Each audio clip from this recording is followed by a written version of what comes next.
Hey guys, tonight we're plunging headfirst into a world of heavy armor, drafty castles, and bodily fluids. Specifically, we're following your unlucky footsteps as you take on one of the least glamorous jobs ever to grace a medieval hall, the Knight's Urine Tester. Yes, you read that right. You test pee all day, every day. Welcome to your life. You wake up, if you can call it that, inside a stone storage closet that someone generously refers to as your chamber. The bed is a pallet of straw that smells vaguely of goat and disappointment. The one window is a hole in the wall, stuffed with oiled linen to block the wind, less effective than you'd hope.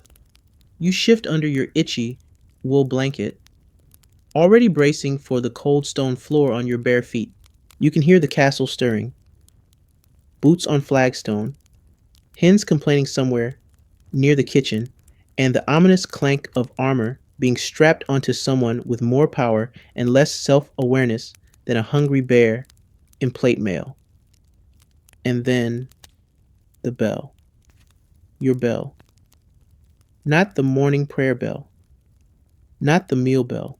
The tiny silver handbell tied to a velvet ribbon and rung with all the patience of a toddler summoning cookies. Your knight is awake and he needs you. So, before you get comfortable, take a moment to like the video and subscribe, but only if you genuinely enjoy what I do here. And let me know in the comments where you're tuning in from and what time it is for you. It's always fascinating to see who's joining us from around the world. Now, dim the lights, maybe turn on a fan for that soft background hum, and let's ease into tonight's journey together. You stumble down the corridor, navigating between hanging tapestries and steaming chamber pots abandoned by careless hands. The air is a cocktail of roasted oats, old sweat, and whatever mystery mold the stone walls have cultivated this season. You're not wearing shoes, by the way. Your slippers fell apart last week, and the new pair promised by the steward is still being tanned. You suspect the cow hasn't even been selected yet. You reach the knight's solar, the private chamber where he sleeps, feasts, and apparently urinates with flair. A servant opens the door with a nod. You're expected. Of course you are. The knight is sitting on the edge of his canopied bed, in a tunic far too short for comfort, holding out a ceramic jug like it's the Holy Grail. Bit dark today, he says, shaking it. Maybe too much bore. You nod solemnly, because that's your job. You accept the jug with two hands and the sort of grim reverence typically reserved for relics or bomb fuses. It's still warm. This is your morning ritual. You assess the specimen. It is quite literally your bread and butter, or more accurately, your lumpy bread and watery porridge. You've been trained, not formally mind you, but by an older man with no teeth and a laminated, well, waxed urine color chart. You know the signs. Bright yellow? Healthy. Dark brown? Liver trouble. Milky? Possible kidney distress. Pinkish? Either beetroot soup or something much worse. But it's not just color. You swirl, you sniff, you even check for foaminess, which sounds whimsical until you're elbow deep in a knight's third breakfast pee of the week. Historians still argue whether medieval medicine had any clue what it was doing, or if most of it was just a series of guesses supported by astrology and superstition. But you make it work. You interpret the sacred signs of the bladder. You are the pea whisperer. And of course, you report. Slightly heated, Lord, you say, thick with hints of last night's feast, but no signs of imbalance in the humors. You say this while fighting the urge to sneeze, because someone decided adding cloves to the chamber pot makes it smell regal. Your knight nods, satisfied. He's a man who drinks wine like its water and believes deeply that his urine is a direct reflection of his divine destiny. Good, he says. Write it down. You don't have a pen.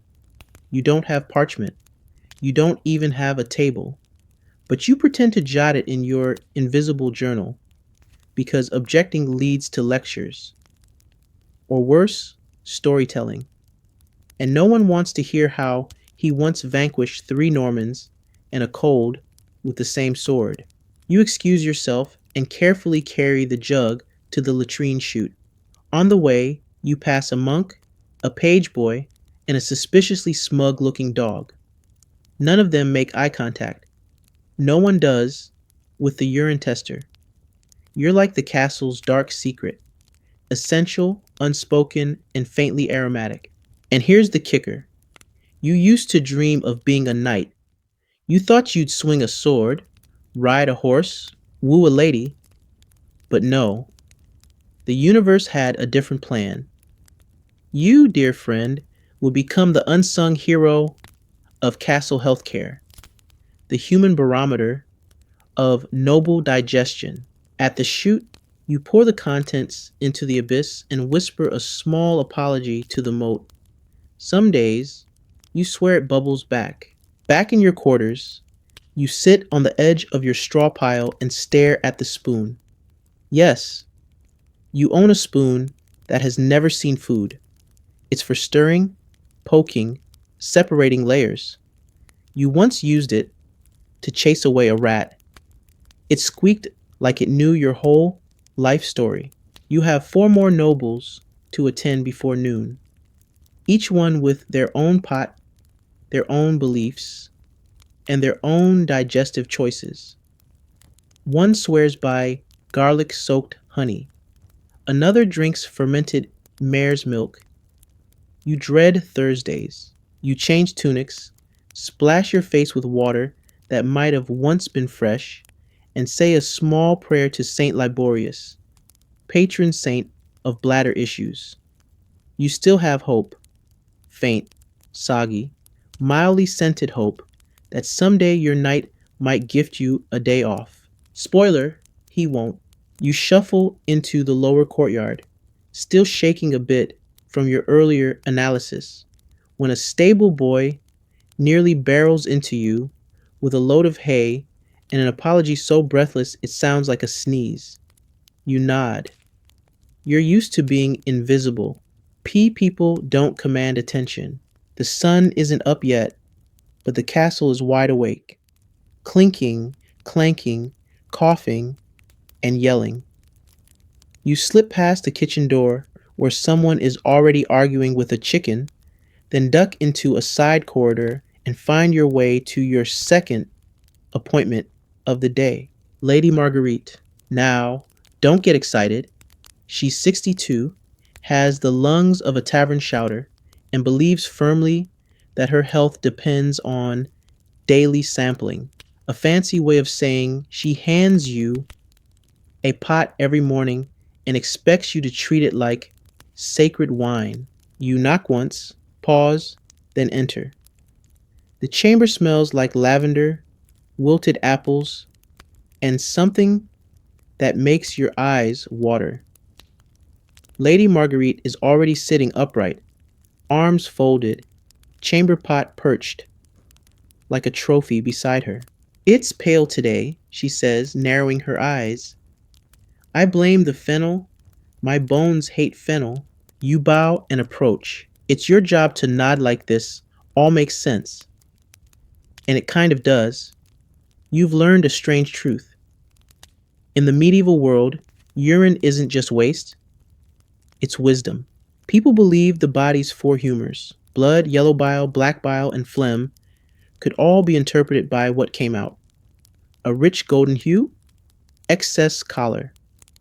A deep red tint, melancholic imbalance. Murky white, phlegmatic congestion, possibly lunar related. Historians still argue whether any of these interpretations ever saved a life, or if they were just guessing and using astrology to make it sound official. You pick up the pot and swirl gently, watching for residue. The trick is to move slowly, deliberately, as if you're tasting wine in a monastery, not juggling old lady pee before breakfast. Then comes the sniff test. You lean in, not too far. You've learned your limits. Some days, it's earthy. Other days, it's acidic, with a back note of desperation.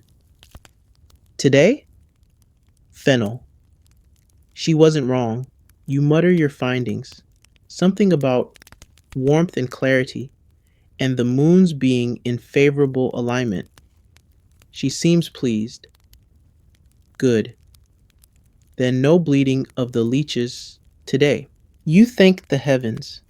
Leech day is traumatic for everyone involved. You make your exit, pot balanced carefully, and dump it into the designated disposal bucket behind the chapel. It's not glamorous.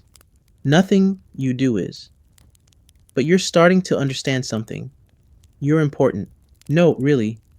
As the castle's informal diagnostician, you hold a strange power. Not over life and death exactly, but over how people feel about life and death. A healthy diagnosis earns you bread. A troubling one? Suddenly you're the Grim Reaper's butler. They avoid you in hallways. The steward whispers about the curse. You once got slapped because a knight had cloudy urine and blamed it on your vibes. Your next appointment is with Sir Reginald. He is, unfortunately, the sweatiest man in the realm. You find him in the training yard, already sparring with a much younger squire and bleeding slightly from the ear. Ah, the golden alchemist arrives, he booms, tossing you his sample mid-lunge. It sloshes. You catch it by pure instinct and immediately regret it. Bit thick today, he calls out. Wife made eel stew again. You want to scream. You really do. But you just nod, because no one ever listens to the tester, and because you've once again confirmed a brutal reality. Your title doesn't exist. There is no guild of urine testers, no coat of arms, no recognition. You're not a physician. You're not a servant.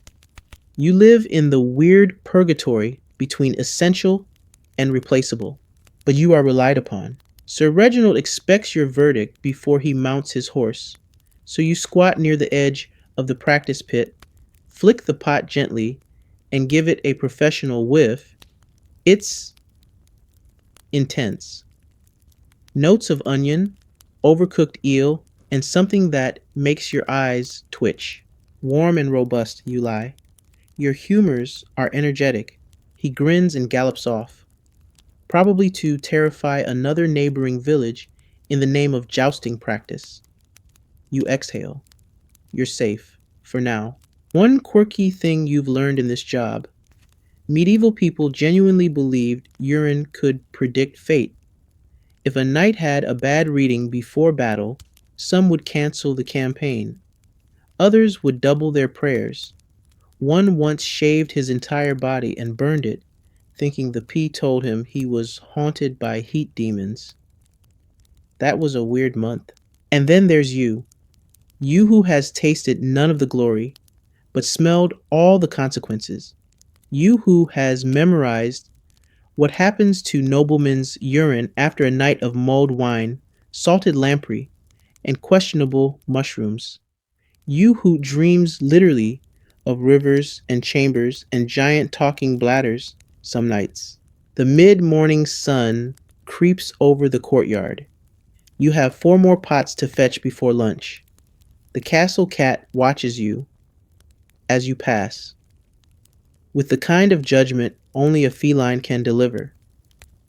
You're used to it, because while the knights chase honor, and the cooks chase chickens, and the monks chase meaning in dusty scrolls, you chase clarity in a warm, murky pot.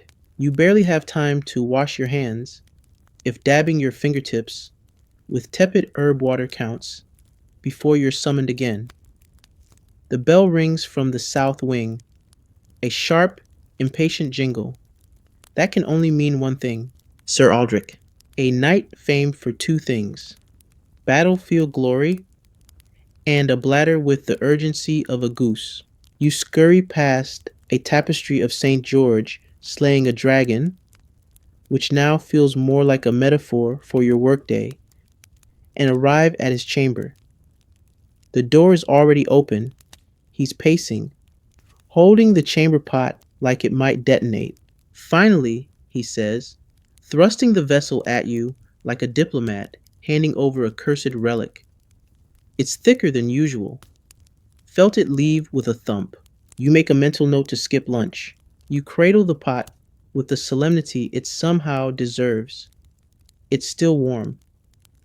Of course it is. And heavy. Very heavy. You do a quick swirl. A slow swirl.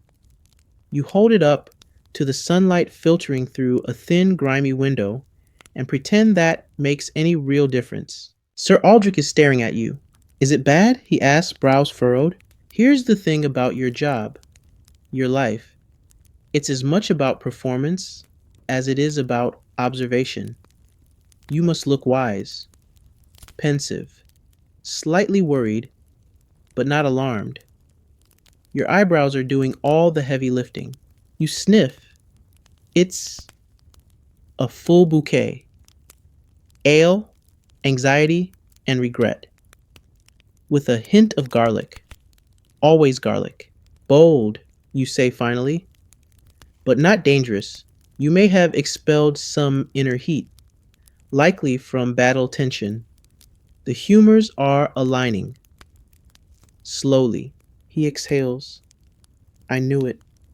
My spleen has been twitching. You nod. You've never seen a spleen. No one has. But everyone blames theirs when things feel weird. He offers you a silver coin. This means he's in a good mood. Probably because you didn't say the words thick sediment, which last time led to a minor tantrum and 3 days of forced barley water. You pocket the coin and back away with the pot, arms extended like a bomb technician, because while Sir Aldrich is relieved, you are now the caretaker of a sloshing gallon of nightly anxiety. You make it to the disposal chute just in time to see a crow fly off with someone's sock. You're too tired to wonder, but as you return, something catches your eye. Outside the knight's chamber stands a servant girl, arms crossed, smirking. Rough one? She asks. You sigh. He described it as thumping. She winces. That's a new texture. This is another part of your daily reality, the quiet shared horror of castle workers. You're the pea guy, but she's the laundry girl.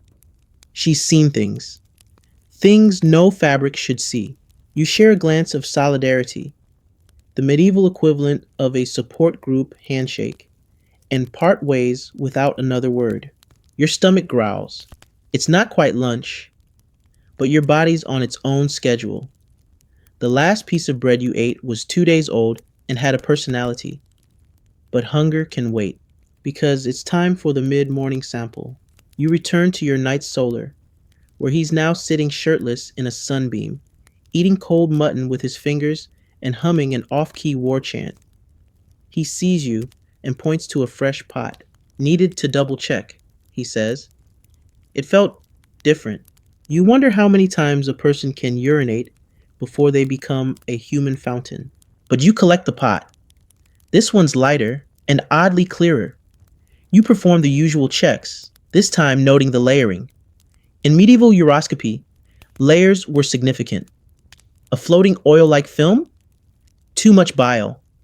A cloudy bottom? Possible sadness. Yes, sadness. Some doctors truly believed melancholy showed up in pee, which frankly makes as much sense as anything else. You sniff. It's lighter. Maybe even healthy? A rare treat. You hesitate. Honesty or flattery? Balance is returning, you say at last. You're clearing. He beams. I knew sleeping upright helped. You're about to object, because sleeping like a drying scroll can't possibly affect bladder function, but you stop yourself. There's no point. You've learned to pick your battles, and none of them involve nightly bedtime posture. Then comes a question you dread. Want a bite? He says, offering you the mutton with the exact hand he just used to adjust his belt. You decline, politely again. He shrugs and eats it himself, entirely unfazed by hygiene or basic dignity. You wonder, again, how these people conquered half the known world while ignoring soap. Later, you escape to the courtyard for a breath of fresher air. A pig snuffles past. A juggler rehearses badly near the well. The sun is warmer now, and you allow yourself a moment of peace. Then someone calls your name. It's the steward. Sir Balthazar is requesting your expertise, he says. Apparently, the morning's sample had inconsistencies. You suppress a groan. Sir Balthazar believes he's descended from Caesar and that his pea is somehow noble by bloodline. You head off, pot pouch jingling, spoon polished, resolve barely intact, because this is your calling, apparently. You are the bladder baron, the gallant guzzler, the urine whisperer, and your day has just begun. You knock gently on the door to Sir Balthazar's chamber and immediately regret it. Enter! Comes the voice from within, a booming nasal command with the urgency of someone who just discovered their own bodily fluids aren't up to aristocratic standards. You step in. Sir Balthazar is perched stiffly on a velvet cushioned stool, staring into a ceramic bowl as if it holds the meaning of life. You suspect he's been at it for some time. I took the liberty of making a comparative sample, he says, without looking up. You'll note the difference.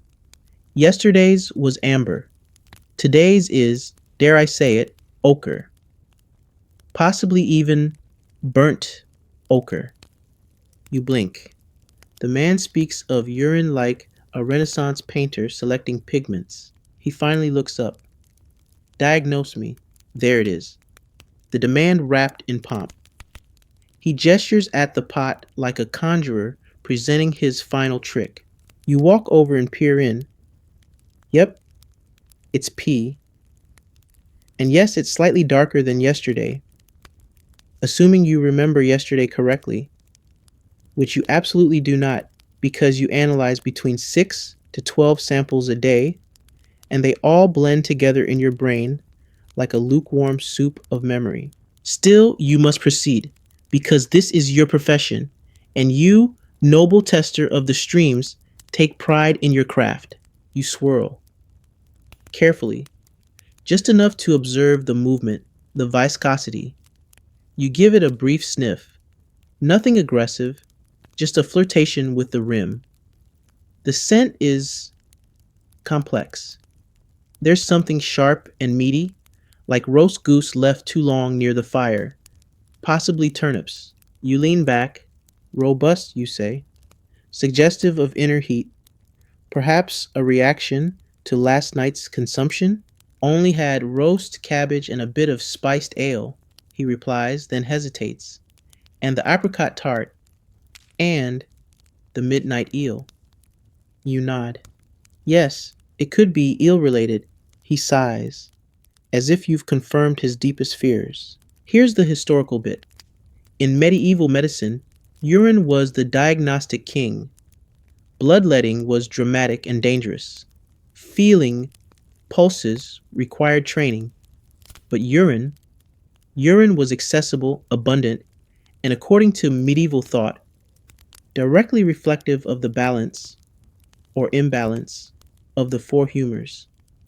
It was, quite literally, the medieval medical mirror. Physicians even had uroscopes, glass flasks designed for swirling and viewing urine against the light. Of course you don't have one. You have a pewter spoon, a very good eye, and years of olfactory trauma, unless you think this was a fringe thing. There were actual urine charts, beautifully illustrated, categorizing 20 or more shades from lemony to horrifically sanguine. These were considered cutting edge medical tools, the future of healthcare, one warm pot at a time. Balthazar, meanwhile, is now discussing his stool texture. You nod occasionally, resisting the urge to walk out and become a shepherd. But there's a problem. Something's off. Not medically, socially. He leans in, too close. You mustn't tell the others, he says, whispering with onion breath. Especially Sir Aldrich. He'd laugh. He has the bladder of a warhorse. You assure him of your discretion. You're excellent at secrets. You once analyzed the Queen's cousin's third miscarriage without so much as a raised eyebrow. Of course, everyone in the castle knew within 2 days. But it wasn't your doing. Back in your quarters, you finally sit down. For exactly 4 seconds. The steward knocks. The night's cook needs a consultation. You sigh and follow. It turns out the cook wants to know if over-roasted venison affects the night's clarity. You wonder how many medical degrees are needed to say yes to that with authority. You say yes anyway. Because here's a quirky little tidbit. Medieval kitchens sometimes consulted urine testers, not just about nutrition, but about adjusting menus to improve a night's humors. Too much black bile? Less lamb, more pears. Too much yellow bile? Cut back on leeks and swearing. You're not just a bodily waste analyst. You're a culinary advisor, a lifestyle coach, and sometimes a scapegoat.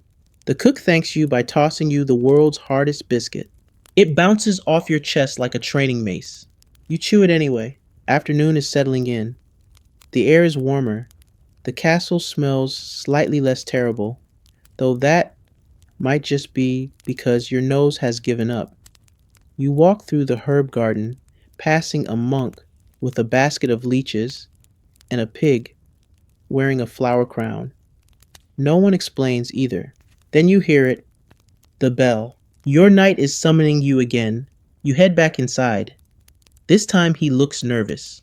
It's separated, he says, gesturing to the pot like it betrayed him. You peer in. It has, in fact, layered itself. Thin film on top, cloudy below. Am I dying? He asks. Here's where scholars still debate. Some believed layered urine meant multiple humoral imbalances, a complex inner discord. Others thought it simply meant the person had been holding it too long or ate a regrettable stew. You hedge. It's transitional, you say. Your body is adjusting. The lunar cycle may be involved. His eyes widen. The moon. You nod, because blaming the moon always works. He relaxes and starts humming again. You pour out the sample discreetly, thankful it wasn't worse. Your day continues. Pot after pot. Whispered questions. Nervous glances. Occasional bribes, usually in the form of stale tarts or greasy goose legs. You are not glamorous. You are not feared. But you somehow are essential. A quiet figure in the corridors. A shadow behind the throne. The one who knows everyone's secrets because they hand them to you every morning in a steaming ceramic bowl.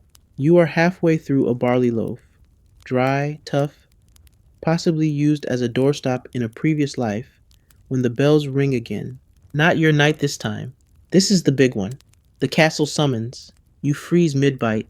Even the bread seems to pause. It's the bell they ring when someone upstairs, way upstairs, like noble with embroidered shoes and 3 surnames upstairs, needs something delicate done. Something few are qualified for.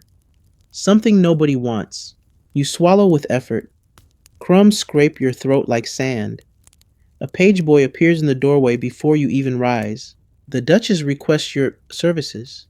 He doesn't say what kind of services, because everyone knows.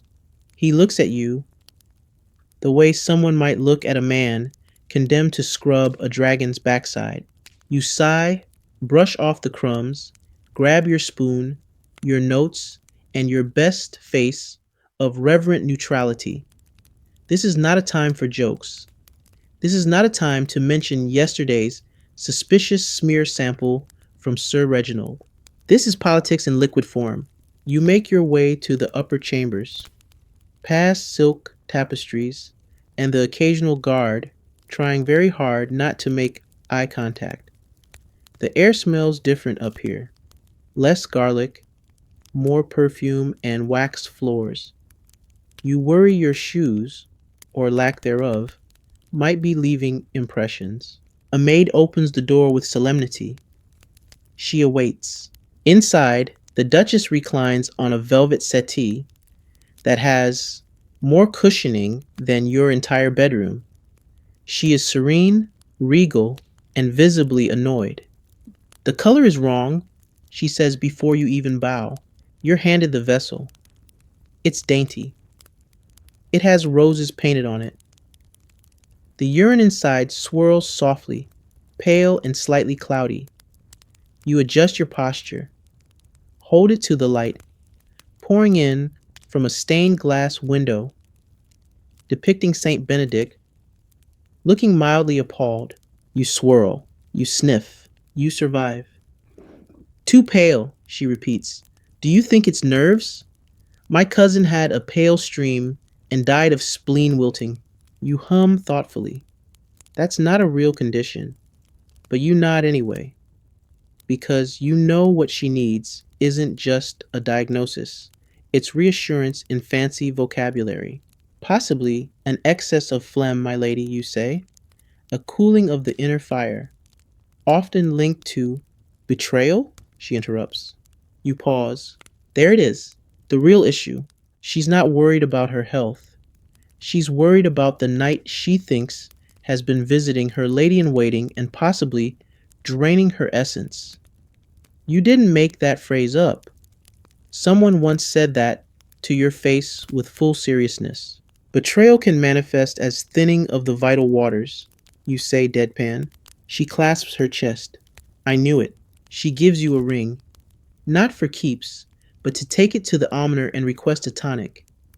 Something with sage, she adds. And bitterness? I want him to taste it in the air when I breathe. You bow, back away, and escape into the hallway, where you exhale so hard your knees buckle. Here's the thing they never tell you. Urine isn't just medicine in medieval castles. It's politics. It's status. It's gossip. It's ammunition. You pass the ring to the almoner, who nods knowingly and begins preparing a vile-looking paste. You don't ask what's in it. You never do. Back in the servant quarters, someone pats your shoulder. Still alive? You nod, barely. You sit. You try to eat the rest of your loaf.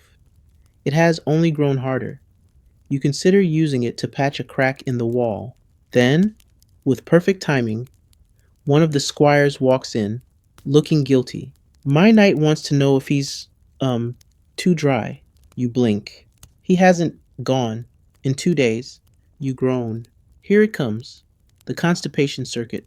You are escorted to a smaller chamber where the knight is sweating bullets. He holds a pot out to you, empty. The implication is tragic. I feel blocked, he says, spiritually and otherwise. You perform your most solemn nod. Historians still argue whether dry humors were just a way to explain constipation or if they were a catch-all for everything from grief to dehydration to moral impurity. Either way, people took them seriously, very seriously. You recommend dried plums, warm ale, and light jumping. He writes it down. Later, in the laundry courtyard, you pass the washerwomen hanging linens and whispering. I heard Lady Marguerite's color was sunset yellow today. No, that's 3 shades from Crisis. You walk past, holding a pot with a lid, and they quiet down. No one mocks the tester. You know too much. You've seen things, and occasionally, you're the first to know when someone is pregnant, sick, poisoned, or heartbroken. You've predicted fevers, miscarriages, love affairs, and at least one case of accidental mushroom enlightenment, which involved a knight attempting to joust the well. You head back to your chamber. You sit, finally, and then the afternoon bell rings. This is the one where you pretend not to hear it for 3 whole seconds before rising again, because you are the silent force behind the walls of this castle, the one who tastes none of the glory and all of the asparagus. The afternoon sun slants through the castle's narrow windows like it's trying to blind you out of pity. You squint against the glare as you trudge down the hallway toward the armory, following the clanking footsteps of a page whose legs are too long and whose attention span is shorter than your lunch break. You carry your kit, a small pouch containing your prized pewter spoon, polished twice weekly, more if the night's diet includes asparagus, your folded parchment urine chart, tattered, mildly stained, but still your most treasured scientific resource, and the nose peg, a recent innovation gifted to you by the kitchen scullion after watching you gag dramatically last week. It's made of waxed cloth and hope. You wear it now like a nasal tiara, proud and desperate. Your next client is Sir Harwin, a man of few words and many bodily functions. He's just returned from a skirmish, still in armor, and clearly suffering from a combination of dehydration, adrenaline, and several psychological issues you're not trained to address. He's seated on an overturned barrel, gauntlets off, a dented helmet beside him. In his hands, a steaming pot. Came out like broth, he mutters, but darker. You nod. Broth. That's new. He hands it over with a sort of reverence, as though he's passing you a newborn chick. It's warm. It's always warm. You lift the lid. The scent hits you like a sermon to the face. Here's what you're working with: metallic undertones, an oily sheen, and the faint but unmistakable aroma of boiled leeks and shame. You swirl. It clings to the side of the vessel like it's trying to avoid eye contact. You glance at your chart, which conveniently does not contain armored trauma P as a category. But this is why you're a professional. Your fluids suggest heat imbalance, you say slowly, possibly an excess of yellow bile. Were you frightened recently? He snorts. 3 men tried to skewer me with pikes. Does that count? You nod gravely. Fear curdles the essence. You have no idea what that means, but it works. He narrows his eyes like he's considering a monkhood and then offers you a piece of jerky from his pouch. You decline. Your digestive system is barely recovering from last week's barley paste. Here's your reality. You're not just analyzing fluids, you're managing egos. These are knights. They don't like weakness. But when it comes to their urine, they will confess their deepest fears. Like the one who once asked if cloudiness meant he was cursed by a Flemish witch, or the lord who claimed his golden stream foretold victory in battle. He lost, spectacularly. You rinse the vessel in the horse trough, because hygiene is relative, and scribble a fake note into your parchment, pretending you're recording fluid anomalies. You're really just doodling a sad face in chainmail. As you walk back toward your quarters, you're intercepted. Hey, sir, master, tester? It's a young squire, probably 14, cheeks flushed, holding out a tiny clay cup like it contains dragon's breath. It jiggles slightly. My knight didn't want to bother you himself, but he's worried it smells too sweet. You pause. Sweet? That's usually either a sign of diabetes, not that you have that word, or someone's been sipping honey mead for breakfast again. You take the cup, give it the smallest of sniffs, and nod. Tell your knight to drink water. preferably not from a puddle. The boy stares. Is it cursed?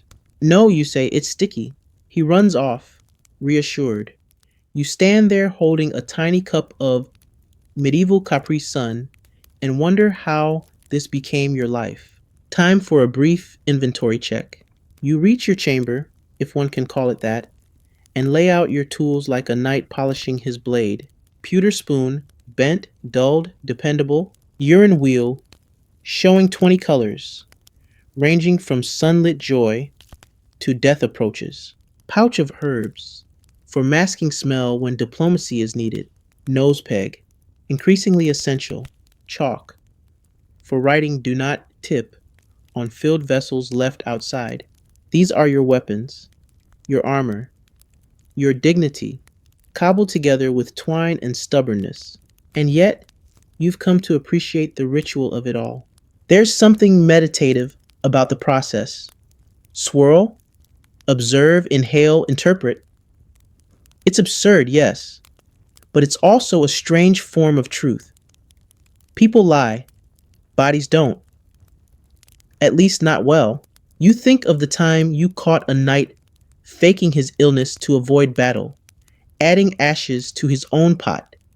You called him out with a calm sniff and a raised eyebrow. He still avoids you in the corridors. You smile, and then you frown, because the bell is ringing again. You arrive this time at the chapel where the bishop waits. Oh no, clergy P is the worst. Why? Because they expect metaphor. He hands you a vessel with a flourish. I fear it has turned penitent. You blink. Penitent? He nods, serious. A tone of self-rebuke, a lack of confidence, possibly a suppressed sin. You look inside. It's cloudy, slightly reddish. You sigh. It shows turbulence, you say. A moral fermentation. He crosses himself. Yes, yes, I felt that. He thanks you, hands you a blessed wafer. You tuck it into your pouch and disappears into the shadows. You exhale. Your job isn't just science. It's storytelling, diplomacy, improvisation. Occasionally, interpretive theology via bladder. Output. You return to your quarters as the sun begins to set, coloring the stone walls a warm amber, roughly the shade of healthy hydration. You think idly. You sit, you rest your eyes, and for one glorious moment, no bells ring, no squires knock, no nobles weep into your apron. You just breathe. You earn this. Tomorrow will be more of the same. Warm pots, whispered fears, and enough medieval fluids to make your nose retire. But tonight you made it through, mostly dry. It's the next morning, and before your eyes even open, you know something's wrong. There's silence, no bell, no stomping boots, no overly dramatic knight declaring digestive doom. You blink, then sit upright in your scratchy straw bed. Still quiet, you dress hurriedly, linen tunic, a belt that's on its last loop, your work shoes, two mismatched slippers that have somehow become less waterproof than your socks. You grab your kit and step out into the corridor. And then you realize the truth. They're all waiting. A line, a queue. 4 nobles, 2 squires, and what you think is a very anxious monk, all standing with ceramic pots clutched in their arms like delicate newborns. One by one, they glance at you. Some nod. One coughs politely. You've become an institution. You want to lie down and scream into a cushion, but there isn't time. You gesture to the stone bench by the kitchens, the unofficial clinic of waters, and take your seat. Next, you say, because what else can you say? First up, Sir Cedric, old wheezy, sweats like a meat pie in the sun. He hands over a pot with 2 hands. Unusual sediment today, he wheezes. Might be plague or treachery. You inspect. There's definitely something. Tiny bits swirling in the bottom like the ghost of yesterday's soup. You recall the medieval belief that urinary sediment revealed the future. Floating flecks were associated with anxiety or spiritual disturbance. Some healers even used it to detect possession. Your spirit is agitated, you say slowly. He gasps. I knew that falconer had cursed me. He waddles off, muttering about sage bundles and lemon balm, leaving you with his pot, which you tip quietly into the herb garden. The rosemary won't mind. Next, Lady Isabel, elegant, quiet, hands you her sample with a kind of embarrassed grace, like she's offering you a sonnet wrapped in beeswax. Tell me only the truth, she says. You examine it with your usual flair, pale, clear, a hint of sweetness. You're tranquil, you say. Your waters speak of steadiness. She exhales like someone just removed a corset from her pancreas. Thank you, she says. I had beetroot and nightmares. You nod, that'll do it. As she leaves, you realize something. The hierarchy of pee is very real. Who pees first matters. Who brings their pot directly, and who sends a squire says everything. Even how they hand it to you. Some toss it like they're feeding pigs, others hand it over like a royal gift. You've started ranking them mentally, assigning points for presentation, warmth, and volume consistency. Next, Sir Lionel, you brace yourself. Sir Lionel is the talker. He sits beside you, doesn't hand you the pot right away, and instead begins a 20-minute monologue about hydration, battle stress, and the meaning of dreams involving goats. You listen, nodding occasionally, while your mind drifts to the cabbage stew you saw bubbling in the kitchen earlier. When he finally hands you the pot, you notice something peculiar. It's warm, but barely. You swirl, then sniff, and stop. Have you been drinking river water? You ask. He blinks. Why, yes, the northern stream. Cold and bracing. You nod grimly. That explains the silt. He squints at you. Is that bad? Depends if the river gods were angry. He crosses himself and promises to offer grain at the next full moon. Here's a fun fringe fact. Some medieval folks believed that nature spirits could influence the body's waters. Bathing in a cursed river could turn your humors rebellious. Peeing near sacred stones, a recipe for spiritual evaporation. Historians debate whether this was truly widespread belief or confined to the more mossy parts of the countryside. You don't debate it. You just lean into the myth. It's easier than explaining bacteria to a man who thinks Jupiter controls his digestion.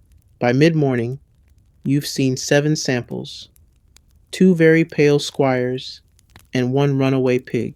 And then comes the Chancellor. He doesn't speak, just places the pot in your lap like he's challenging you to interpret destiny. You swirl. It's red, not reddish, red. You glance up. He stares back. Beets? You ask. A beet? Possibly, he says. You stare at him for a long moment. Please confirm it was beets. He nods slowly. It was a lot of beets. You exhale.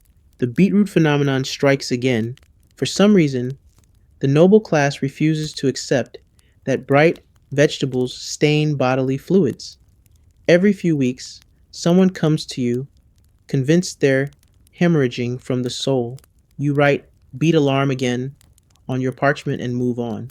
It's almost noon when the line finally disappears. You stretch. Your knees pop like old wood. You look around, half expecting another squire to jog up with a fresh catastrophe.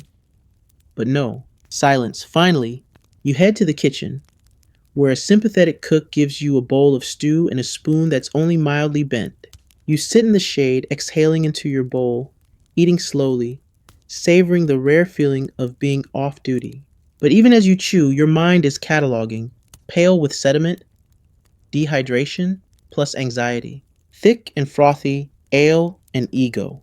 Sweet and clear, youthful, possibly infatuated, possibly sugar addicted. Red, beetroot, always beetroot. And then, of course, there are the layered ones, the trickiest. You've started developing a system for those: swirl time, layer thickness, bubble distribution. You even started calling it the foam index. No one cares, but it helps you cope. You finish your stew, wipe your mouth, stand slowly. Your joints click like castanets. You return to your chamber, place your tools back on their shelf, and sit. You sigh. You close your eyes. And just as your soul begins to float gently toward the idea of rest, the bell rings. Of course it does. You mutter a soft curse involving chamber pots and cabbage and rise again, because this is your post. This is your calling. You are the keeper of waters. And the waters never sleep. The hallway outside your chamber smells like boiled wool and mild betrayal. You trudge along the uneven stones, led once again by that cursed bell. It's not loud, just persistent, like a mosquito with a schedule. This time, it's the knight's hall, not your usual haunt. You enter cautiously, spoon at the ready, and find three knights standing around a table littered with platters, bones, and a jug so greasy it reflects the candlelight like polished armor. They stop talking the moment you appear. Sir Theobald, the one with the wonky shoulder and suspicious mustache, waves you over. Tester, he says with the solemnity of a bishop, we need your opinion. This never means anything good.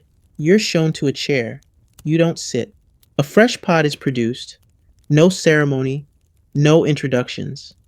Just placed in front of you like an awkward centerpiece. We're concerned about our brother, says Sir Dunstan. He's been, releasing unusually since the feast. You glance at the pot. It's nearly full. Oh no, not again. They're playing Guess That Food, a favorite nightly pastime in winter months, when tournaments are scarce and bowel movements become conversation starters. You sigh, pick up the pot, and give it the gentlest of swirls. It's dark, almost bronze, a rich hue with small flakes, floating like defeated snowflakes. You sniff. You regret it. It smells like pickled boar, cheap ale, and something disturbingly metallic. You step back, recalibrate your lungs, and nod slowly. He's off balance, you say. There's a fire within, possibly due to pickled proteins and emotional constipation. The knights murmur in agreement. One takes notes, another eats a chicken leg while nodding thoughtfully. Here's your daily reminder that what a knight eats is directly your problem, because the noble class rarely holds back. Boiled lamb, eels stuffed with mint, pies made from 12 birds, and a single regret. All of it passes through them and into your schedule. Last week, one knight drank a pint of rosemary vinegar to cleanse his humors. You spent an hour trying not to cry into his jug, while he insisted it smelled like clarity and heroism. Historians today debate whether diet truly affected medieval health to the degree believed. But one thing's certain, you can definitely smell the consequences. Sir Theobald leans forward. So, leeks or barley for supper? You squint at him. Leeks if you want to purify, you say. Barley if you want to dream of marshes. He nods like you've just decoded a prophecy.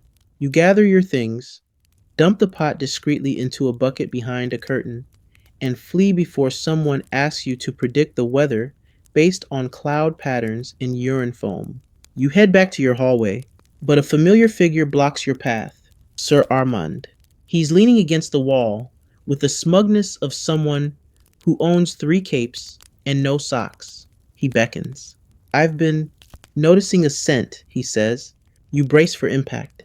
In my emissions, you've arrived at what you call a panic piddler, someone who overanalyzes every scent, shade, and steam like they're about to die. You once had a man demand a full reading because his stream curved oddly on Wednesdays. You're handed a cloth-covered vessel. Fancy, warm, smells faintly of rosemary and doubt. You analyze. It's surprisingly normal, maybe a bit bright in color, but nothing dire. You're fine, you say, possibly overspiced, maybe anxious. He gasps. So you can smell anxiety? You sigh. It has a flavor, like burnt hay and fear. He nods gravely. I knew it. He insists on paying you in buttons. Antique buttons. You accept. You have a pouch full of unspent pseudo currency from overzealous knights. Back in your chamber, you attempt to rest, but your mind won't let you. You think about the knight's diet pyramid you've been building in your head. Base layer, ale, bread, more ale.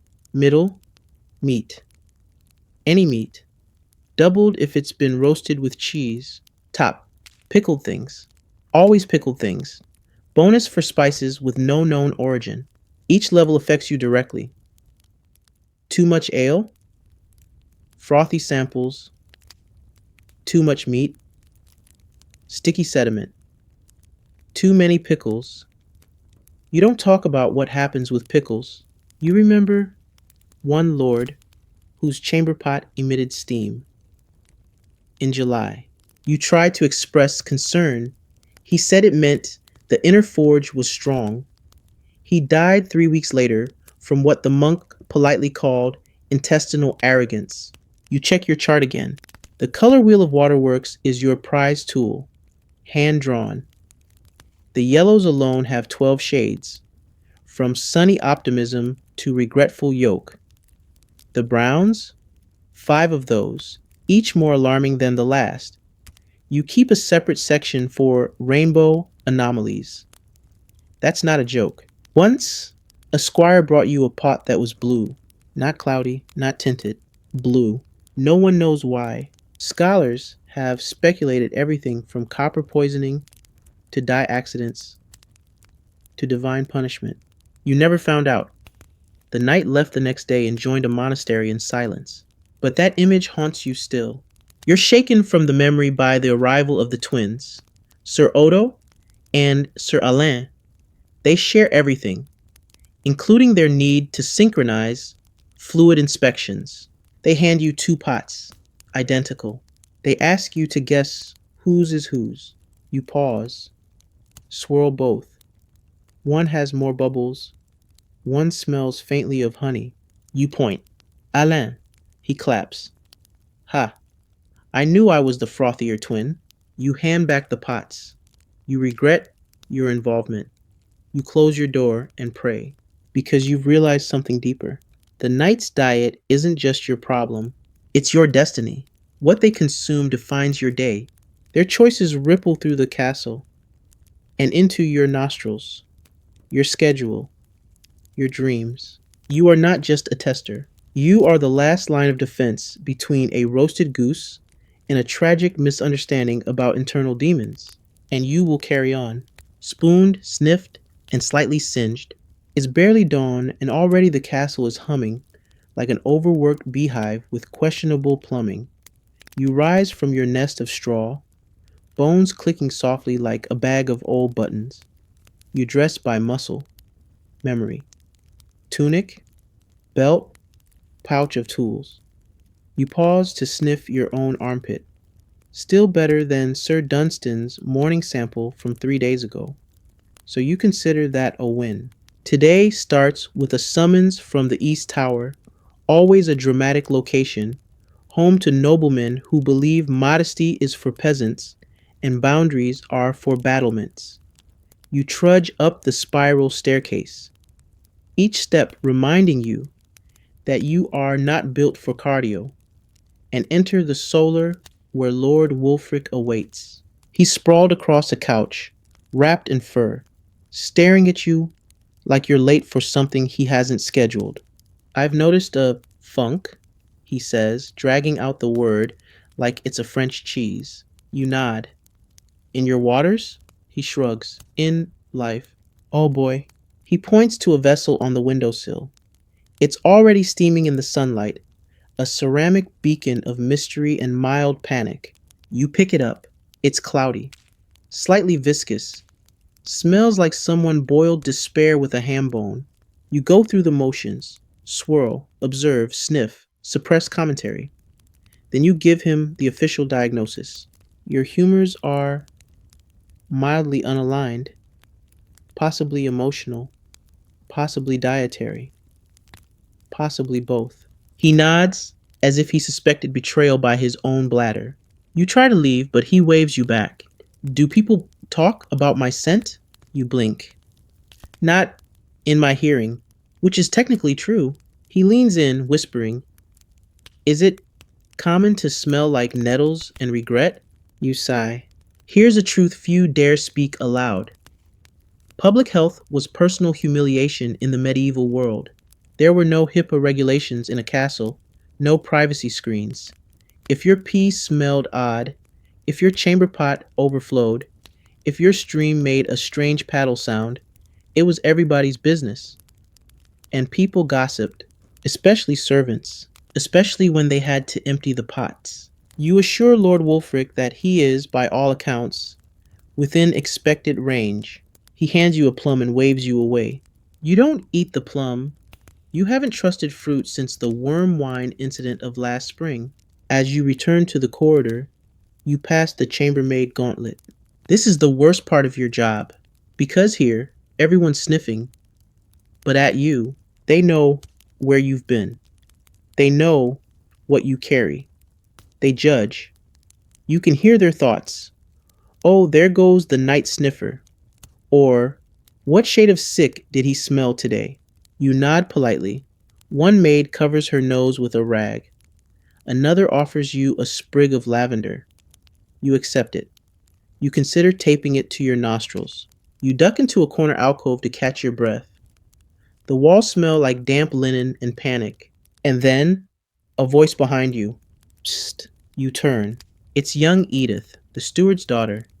She looks like she's holding a secret and an object, possibly both. My aunt started leaking, she whispers, handing you a small jar. You don't ask from where. You really don't want to know. Could you test it? She asks. You peer in. It's murky. Smells faintly of herbs and embarrassment. You consider the ethics of this. You've tested nobles, knights, even clergy, but never a steward's aunt. Still, what is dignity, if not optional, in your line of work? You nod. Tell her to stop drinking pickled radish water. She gasps. How did you... You raise one brow. The bubbles never lie. She scurries off, possibly to scold her aunt or start a village religion in your honor. You return to your makeshift office, a bench under a drafty archway, and set down your kit. And that's when the whispers start. A knight, Sir Rowan, is being gossiped about. Something about his stream going crooked. You sigh. Because sometimes people bring you problems that are barely yours. But they expect answers anyway. You're summoned. Of course you are. Sir Rowan greets you in the garden, trousers halfway on, looking as if someone just explained calculus to him in Latin. It curved, he whispers, to the left.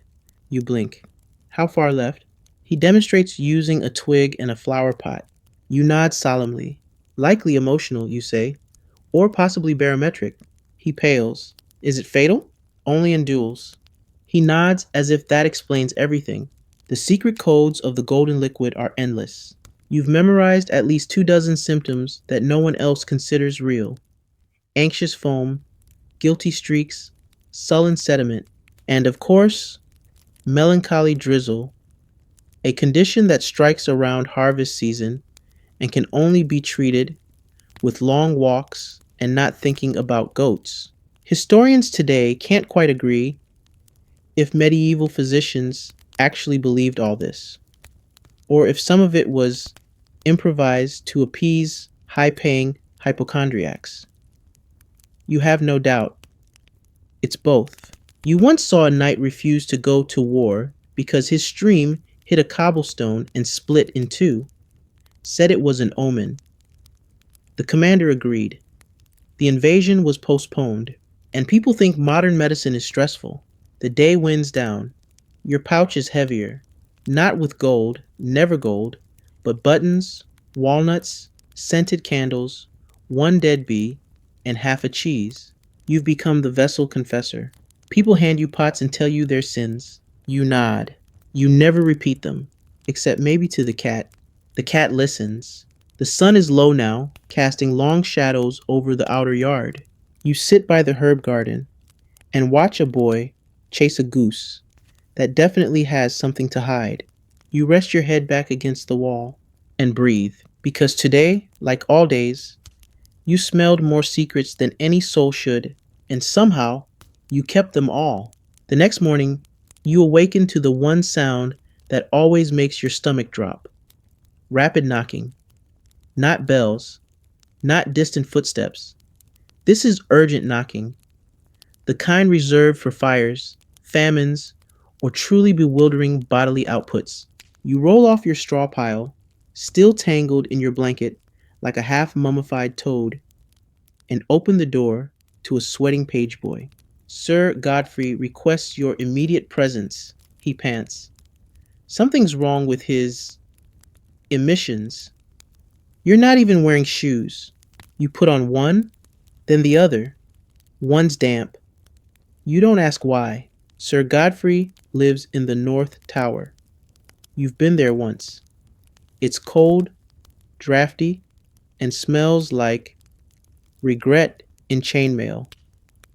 You clamber up 3 flights of stone steps, gripping your sample kit like a knight might hold a shield. The door opens before you knock. Godfrey's squire pulls you in wordlessly. Inside, the knight sits hunched on a stool, robe flung open, hands clasped in a desperate prayer over a ceramic pot. It's green, he says. You pause. Green? He nods. Like moss, or treason. You approach slowly, like a man inspecting a sleeping bear. You lift the lid. He's not wrong. It's definitely green. You lean in. There's a tartness to the smell, like someone boiled spinach in sour ale. You swirl the contents gently. A few small bubbles rise like guilty thoughts. Is this normal? He asks, voice cracking. You think about lying. Then you think about how far you'd have to run if he panics. Well, you say, historians still argue whether green urine indicates liver imbalance, poisoned wine, or spiritual transformation. He stares at you. Spiritual transformation? You nod slowly. Possibly divine, possibly fungal. He crosses himself 3 times and offers you 2 coins. You pocket them with a nod and leave quickly before he asks you to bless him. In the corridor, you lean against the wall and exhale. Green is a new one. You add it to your mental catalog. Yellow, dark yellow, orange, brown, pink, red, beets, purple, don't ask, and now, verdant surprise. You've officially completed the color wheel. You return to your quarters to clean your hands with vinegar, and chew mint leaves you traded from a kitchen maid. She swears they're good for empathy breath. You don't ask. As you try to rest, the steward bursts in. The Countess needs a consultation. You groan into your sleeve. The Countess is your least favorite patient.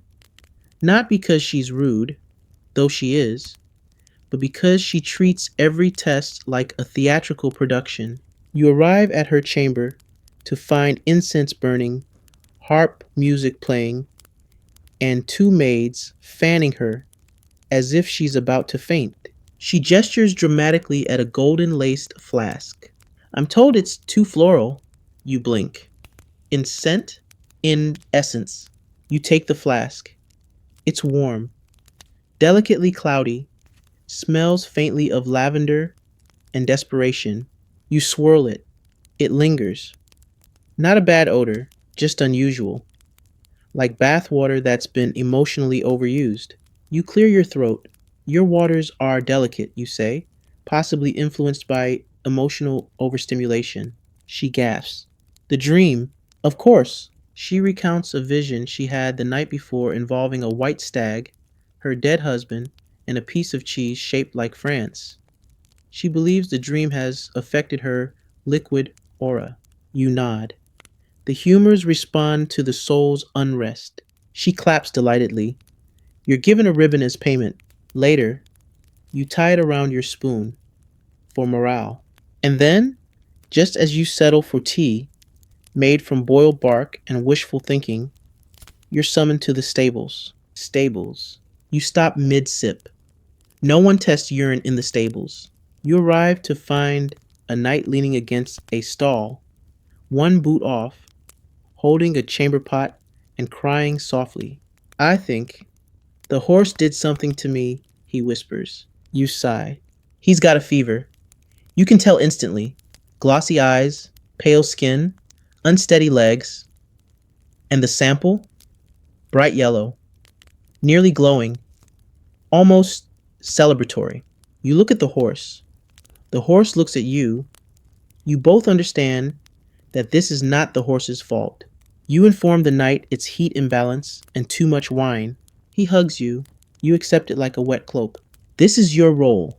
You are the diagnostician, the emotional buffer, the mirror that reflects the chaos back in a palatable tone. You return to your bench, journal in hand, and begin to write. Day 39 of the lute season. Encountered green, possibly divine, possibly fermented greens from the chapel garden salad. You close the book. You chew another mint. Then the bell rings. Again. You rise. Your joints crack. Your spirit protests. Your spoon gleams faintly in the candlelight. And you, noble vessel scribe, walk once more into the aromatic unknown because no one else wants to. And honestly, you're starting to get good at it. You're elbow deep in the herb garden, trying to cleanse your palate with mint and existential dread when the cook appears. She looks annoyed. Which knight told Lord Pembroke that parsley purifies the bladder? She snaps. You blink. I might have said it eases certain humors. Well, now he's had a bucket of it and says his stream smells too clean. You blink again. Too clean? I didn't know that was a complaint, you reply. She rolls her eyes and hands you a scrap of parchment with a list. Check Sir Pembroke's essence. Confirm divine alignment. Do not mention the trout. You don't ask. You head to the east wing, where Lord Pembroke greets you shirtless and serene, lounging like he's auditioning for a fresco. He gestures to a small, polished container on the table. It looks like it should hold perfume. Not pee. I've reached enlightenment, he says. You approach warily. You lift the lid, and for the first time in weeks, maybe months, you're stunned. It does smell clean. Not fragrant, but neutral. Like damp linen and distant soap. You swirl. It's pale, almost silvery. You've stabilized, you murmur. No foam, no sediment, no aroma of despair. He beams. Told you. Parsley and prayer. You scribble down a new category. Holy water vibes. This may require further testing, possibly on monks. You leave quickly, unsure whether you've just witnessed a miracle or a fluke. You pass a monk in the corridor who sneezes and blesses himself. No one reacts. Back at your bench, you're approached by the castle's falconer, eyes wide, holding a small vial. I've been feeding my birds dried dates, he whispers. I think it's affecting me. You glance at the vial. It's the color of old wax, slightly clumpy. You sigh. No more dates, you say, and possibly fewer birds. He nods solemnly and backs away, bumping into a torch. Then comes Lady Winifred, a legend in her own right. She claims to hear her kidneys humming during full moons. You greet her in the chapel garden, where she hands you her vessel, wrapped in linen like a newborn lamb. It spoke to me, she says. You lift the lid. You do not hear anything, but it's murky, sluggish. Smells faintly of lavender an unresolved tension. You've accumulated melancholy, you say. She nods dramatically. It's the barley.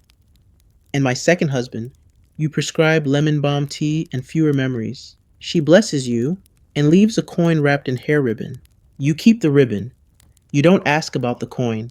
Later, as the sun dips low and the shadows grow long, you find yourself pondering an uncomfortable question. Are you starting to care? Because lately you've noticed patterns. Sir Dunstan drinks too much after battle and his water darkens. Lady Isabel has faint sweetness in spring and melancholy in fall. The bishop, odd as he is, produces clear samples only after singing all four verses of St. Jerome's hymn. You've memorized their rhythms, their bodies' betrayals, their quiet confessions, and it's all in the pot. Even now, sitting in the garden with a flask of turnip tea and a cat on your lap, you can tell who's healthy, who's lying, and who's about to experience the kind of intestinal regret usually reserved for bad decisions at feasts. You swirl your own tea thoughtfully. Could you be tested? Would someone look at your humors and declare, this man is unbalanced, overworked, slightly salty? Probably. You sigh. Because you are the unsung filter of this castle. You purify more than fluids. You neutralize panic. You soothe pride. You confirm hope. No one celebrates you. But when the night is long and the pot is warm, they need you. And you, tired, mismatched, mint breath oddity that you are, you show up. You swirl. You sniff. You reassure. You walk back to your quarters with aching feet and fingers that smell of rosemary and regret. And as you pull the blanket over your head and drift into a dream involving talking vegetables and a council of golden chamber pots, you murmur one last sleepy thought. At least no one asked about the trout. The rooster hasn't even considered crowing yet, and someone is already pounding on your door like the castle's on fire or a particularly dramatic bowel has erupted. You groan into your hay-stuffed pillow. Wake up! A voice hisses. Sir Osmond says it's urgent. You mutter something deeply unkind about Sir Osmond's humors and roll off your bed, still tangled in sleep and bitterness. You throw on your tunic, inside out, because fashion is for people who don't start their day examining bodily fluids, and grab your spoon. The air is cold. The hallway is colder. You shiver and contemplate whether professional pride is worth frostbite. Sir Osmond greets you in his chamber, wearing nothing but socks and panic. He holds a chamber pot at arm's length, like it's about to explode. I don't know what's happening, he whispers. You take the pot, carefully. It's unusually hot. You swirl. The liquid is opaque, thick as broth, and smells like boiled despair mixed with cloves. Did you eat anything new? You ask, trying not to inhale. He nods. I found a strange sausage behind the bakery. You blink. Was it moving? A little. You resist the urge to throw the pot out the window and just tell him he's lucky he's not glowing. As this is sausage fallout, you say. Your body is attempting negotiation. He nods solemnly, as if you've confirmed divine punishment. You tell him to drink water, boiled water, from a known source. He insists on giving you a silver buckle from his boot. You take it. You have no idea what to do with it. Outside, dawn is finally breaking, and you shuffle toward the kitchens where steam billows from the open hearth.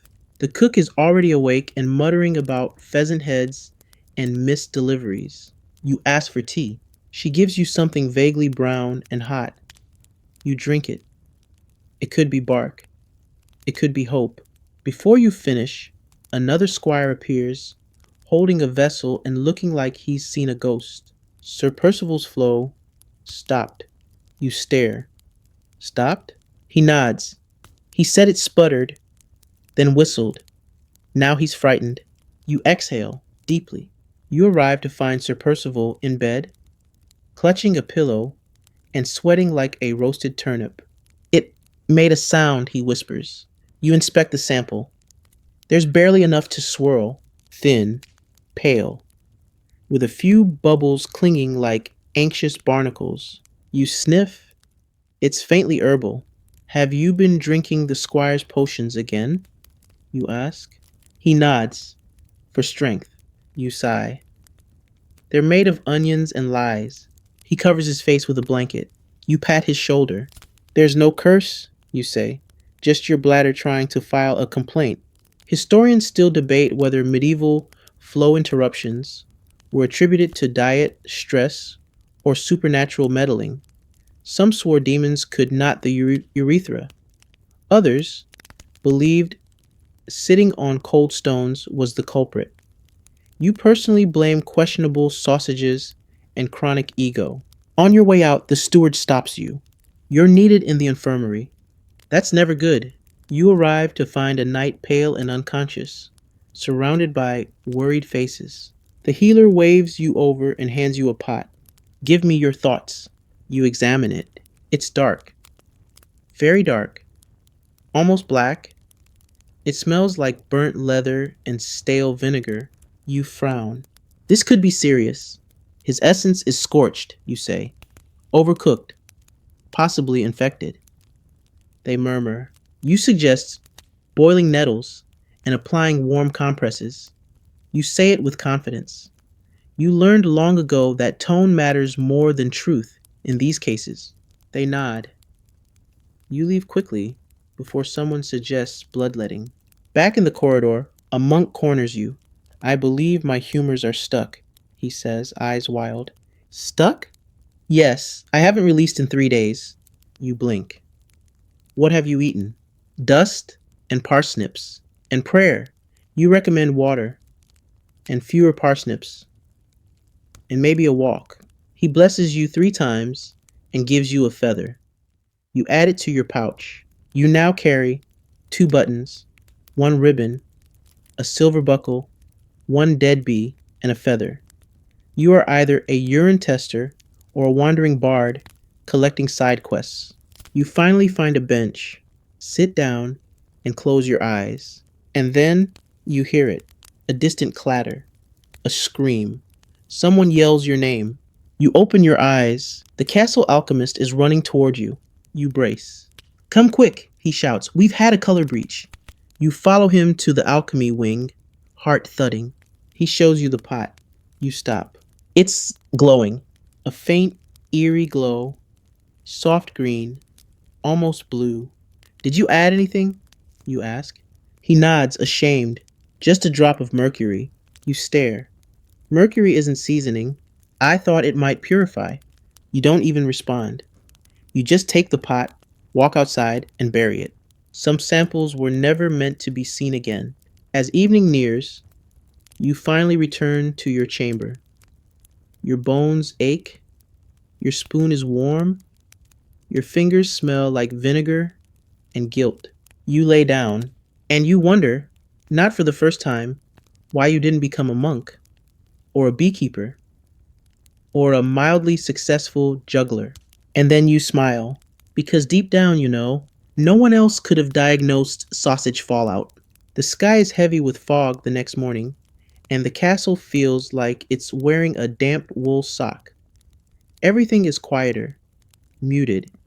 Even the pigeons on the parapet seem to coo with less enthusiasm. You shuffle down the corridor, hair sticking out at questionable angles, still half dreaming of a world where you test grapes for ripeness instead of fluids for misfortune. Today begins in the courtyard, where Lady Maud awaits, seated beneath a canopy, like she's judging a tournament. Her maid hovers nearby, holding a vessel wrapped in embroidered cloth, monogrammed. Lady Maud's chamber pot has a monogram. Good morrow, sir, she says, smiling with the calm menace of someone who owns 5 dogs and 0 boundaries. I believe my essence has taken on a silkiness. You blink. A silkiness. Yes, texture, weight, presence. You unwrap the vessel. It is indeed heavier than it should be. The color is light amber with a curious shimmer, like someone swirled pearl dust in a broth. You give it the requisite swirl. It lingers. The viscosity is notable. It clings to the sides like it has somewhere to be, but can't quite commit. You clear your throat. Your waters suggest indulgence, you say carefully. Too many sweets, perhaps, or imported wine? She laughs. I did have candied chestnuts and a sip of almond cordial. You nod. Your kidneys are processing decadence. She seems pleased by this. Her maid hands you a pouch containing a thimble and a dried fig. You pretend this is the sort of transaction that happens in all the great medical academies of the world. As you head back across the courtyard, the sky spits a few drops of rain. You pull your hood up and nearly run straight into the castle jester, who is grinning and holding a pot like he's about to pull a rabbit out of it. I mixed two samples, he whispers. You blink. Why? Science. You take the pot, cautiously. It's frothy. It has layers. It smells like tragedy. I regret to inform you, you say solemnly, you have created a civil war in a bowl. He claps with delight. That's what I hoped you'd say. You hand it back. Don't drink it. He promises nothing. Mixed samples, you remind yourself, are a diagnostic nightmare. Scholars still argue whether combining fluids tells you anything useful at all. Most say no. A few claim it reveals shared destiny. You suspect it mostly reveals boredom. You scribble, never trust the jester's flask, on your chart. Then you're summoned to the library. This is new. You walk in to find Lord Edric, a scholar knight who reads more books than he swings swords, standing beside a window, holding a flask like it's a manuscript from ancient Byzantium. I believe, he says, that my urine forms patterns. You blink. Patterns. He nods. Swirls, glyphs. Something alchemical. You take the flask. It's cool to the touch. The contents shimmer faintly. As you swirl, you do notice something. Slight streaks forming circular motion. Almost artistic. Almost intentional. You frown. You've been drinking elderflower tea, you ask. Yes, and rose syrup. You nod. It's not glyphs, it's syrup trails. He deflates. But, you add, your body seems to be enjoying itself. That perks him up. So I'm balanced? More or less. Possibly blessed. He bows. You leave. You return to your hallway bench, where you're greeted by three squires holding three samples. You recognize this game. They've labeled them A, B, and C. You're to guess which knight is which, says one. You stare. Sample A. Cloudy and faintly green. Sample B. Dark with a film. Sample C. Pale with the unmistakable scent of honey mead. You don't hesitate. A is Sir Gilbert. He's been foraging again. B is Sir Roderick. Too much roasted duck. C is Sir Tamsin, the romantic. They gasp. Applaud. You bow slightly. You're not sure if you're proud or broken. By mid-afternoon, the fog has lifted, but your thoughts remain muddled. You've seen too many fluids today. Too many textures. You sit by the fire, in the scullery, and reflect. There was a time when you thought this job would be temporary, a stepping stone. Perhaps you'd become an apothecary, or a physician, or at least someone who got to choose what they sniffed. But here you are, a specialist, a craftsman. You can identify a goat milk overdose with one swirl. You can detect dehydration by sound alone. You've charted more fluids than some monks copy scripture. And yet, you've never had a title, no formal robes, no banner with a golden spoon. Still, they come to you with their doubts, their secrets, their samples, because you understand the language of the body, when it whispers in warm yellow tones. You lean back and smile faintly. Tomorrow is another day. And someone, somewhere, is about to eat something very stupid. You wake up to rain and regret. The roof is leaking again, right above your bed, and the droplets have found your forehead with sniper like precision. You blink, groggy, confused, and slightly insulted. Even the weather wants you up early. You dress by touch, spoon already tucked into your belt like a sidearm, and tiptoe around a puddle that may or may not be soup runoff from the kitchen vent upstairs. It smells like carrots and treason. Today begins with a knock you recognize, slow, heavy, and followed by a sigh. It's Sir Bertram, the melancholy knight. He doesn't speak unless provoked and never hands over a sample without apologizing to it first. He greets you at the door of his chamber, holding the vessel like it's just delivered bad news. I think it's giving up, he murmurs. You take it, and indeed, it looks defeated. The liquid inside is pale, but tinged with gray, like dishwater from a forgotten cottage. It's listless, non committal, smells like boiled oats and midlife crisis. You swirl it gently. It barely stirs. Your essence reflects weariness. You say gently, possibly seasonal, possibly emotional, possibly both. He nods.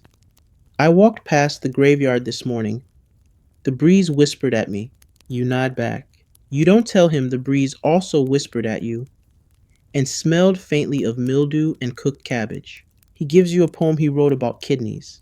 You read the first line, O pale stream of my sorrow, do you flow to forget? You tuck it into your sleeve.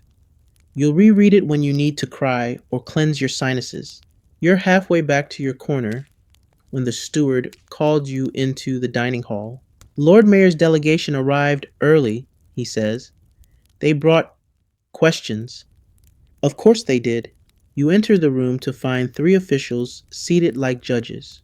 One gestures to a line of pots. We wish to know whose is healthiest, he says. You look at the samples. You look at the men. This is a political pee-off. You hate these. You take your time, swirling, sniffing, inspecting like a fine wine sommelier, but sadder. Sample 1. Bright, slight foam, herbal hint. Probably drinks boiled parsley. Sample 2. Dark and spicy. Someone's been into the mulled wine. Sample 3. Pale and clean. A little too clean. You point to the first. Balanced, slightly fragrant. No alarming sediment. The body speaks in moderation. They nod. One beams, one sulks, and you walk away before they ask you to taste test. Historians still debate whether medieval physicians exaggerated their diagnostic abilities to gain political favor. You can confirm, yes. You once watched a physician say a lord's urine smelled like ambition and fertility. The lord fainted. 2 months later, he married a goat heiress. Later, as you're trying to reset your senses with mint, you're cornered by Brother Cedric, a monk who always looks like he's hiding something, and probably is. He pulls you into a cloister corner. It's glowing, he whispers. You blink. What's glowing? He hands you a pot wrapped in his cloak. You open it. It is glowing, faintly, bluish. You stare. Did you ingest anything unusual? He swallows. A tincture from a merchant. Said it would make me see angels. You nod slowly. You may be leaking angels. You're not even sure what's in there. Honey? Copper? Divine retribution? You bury it discreetly near the chapel. You say a small prayer. You mark the spot in case it starts talking. Glowing samples, you remind yourself, are not to be discussed. Not unless you want to spend the rest of your life explaining bioluminescence to people who think sneezing is caused by sin. That afternoon, you receive a note written in the finest ink. A noble woman, Lady Constance, requests a consultation of discretion. You arrive at her chamber, which smells like lavender, rose petals, and suppressed fear. She hands you a tiny, delicate vessel, porcelain, gold rimmed. You feel like you're holding a very fragile lie. I noticed a sweetness, she whispers. You swirl it. It's golden, sparkly even, smells like sugar and faint denial. You've been indulging, you say gently. She blushes. Dried apricots. You nod. Possibly candied pears. She looks away. And candied violets. You smile. Your kidneys are throwing a celebration. She hands you a pouch of almonds in thanks. You eat one. It's dust. You regret it instantly. You walk back to your bench, stopping to empty a sample behind the compost heap where no one will think to look. The castle cat follows you. You name her Mistress Bubbles after a particularly frothy week last autumn. She doesn't care. You sit with her and think. You've seen colors that don't exist on any painter's palette. You've inhaled the breath of nobility in liquid form. You've learned more about fear, pride, and indigestion than you ever wanted. But you've also learned this. Everyone leaks the truth eventually. They can dress it up, wrap it in lace, whisper it behind curtains. But in the end, they all bring it to you, and you listen. You dreamt of waterfalls last night, which in your line of work is more of a work nightmare than a soothing metaphor. You wake up with the vague feeling that someone whispered, frothy again, into your ear while you slept. You blink away the fog, sit up slowly, and check your pouch. Spoon, parchment, mint sprigs, spare ribbon, and, yes, the backup nose peg. Today feels like a two nose peg kind of day, and just in time. The knock comes, three sharp taps. It's the rhythm of someone who's either afraid or holding something warm and urgent. You open the door to find a night squire, barely old enough to grow a proper mustache, holding a vessel like it's about to explode. It hissed, he says. You take the pot. It's warm, even through the cloth. The lid is crooked, and as you lift it, a tiny puff of steam escapes, followed by a very soft wheeze. You pause. The squire takes a step back. You swirl. There are bubbles. Not the friendly kind, the aggressive kind that multiply. It smells like boiled onions and defiance. You frown. Did Sir Hadrian consume anything fermented recently? The squire shrugs. He drank something called pickled grog of the north. You sigh. Tell him his bladder is staging a protest. You sprinkle in a pinch of dried thyme and close the lid quickly. Later, you'll bury this one. Far away. Back in the hall, you're flagged down by a cook's assistant. The baker's worried. Says her waters smell like bread. You blink. Yeasty? Warm. Like dough thinking about rising. You follow him to the bakery, where the baker, arms covered in flour, sheepishly hands you a small pot tucked inside a loaf of stale rye. You examine it carefully. It does indeed smell like yeast and something vaguely hopeful. You lean in. Have you been tasting the dough? She nods. To test consistency. You nod. Well, it's testing back. She swears off raw batter for a week and hands you a roll as thanks. You save it to patch a hole in your window. Yeast pea is a rare occurrence, but you've logged a few, often among bakers and monks who fast too hard and overcompensate with bread wine. Scholars debate whether this is an actual metabolic process or just the body begging for vegetables. Speaking of which, your next visitor is a gardener. He's barefoot. He's glowing with beetroot pride. I ate nothing but roots for 3 days, he says proudly. I feel earthy. You take the pot. It's red. Again. Beets, you ask. He nods. Roasted, pickled, even raw. You nod. That explains the violence in your hue. He beams. Is it noble? Heroic, you say. but tell no one, or they'll assume internal bleeding. He walks away humming. You mark your chart. Red. Again. Definitely beetroot, possibly smug. As the sun rises higher, you're called to the training yard, where Sir Brannock has concerns about color variability. You find him beside a barrel, one hand on his sword, the other gesturing dramatically toward a small cup. It was pale this morning, now it's amber. Is it mood based? You sigh. He's the kind who names his bruises and swears at clouds. You inspect the cup. Yes, slightly deeper in shade, but also older, and sitting in the sun.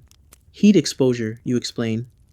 It's oxidizing, like fruit left too long. He frowns.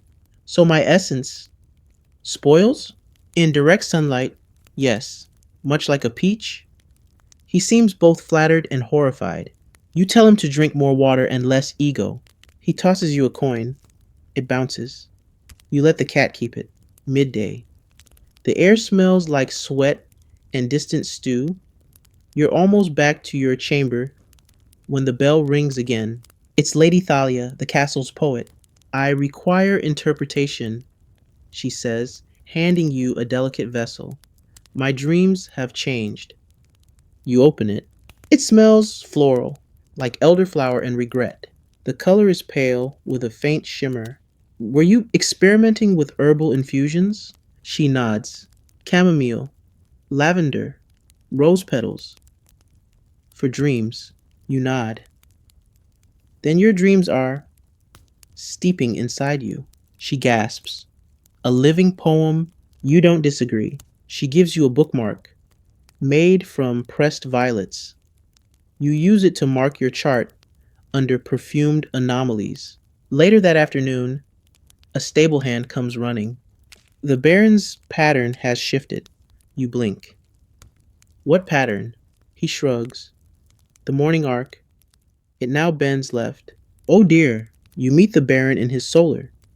He's seated with the gravity of a man who thinks his bladder alignment is a metaphor for kingdom politics. He hands you the vessel. You inspect it. Normal. Almost boring.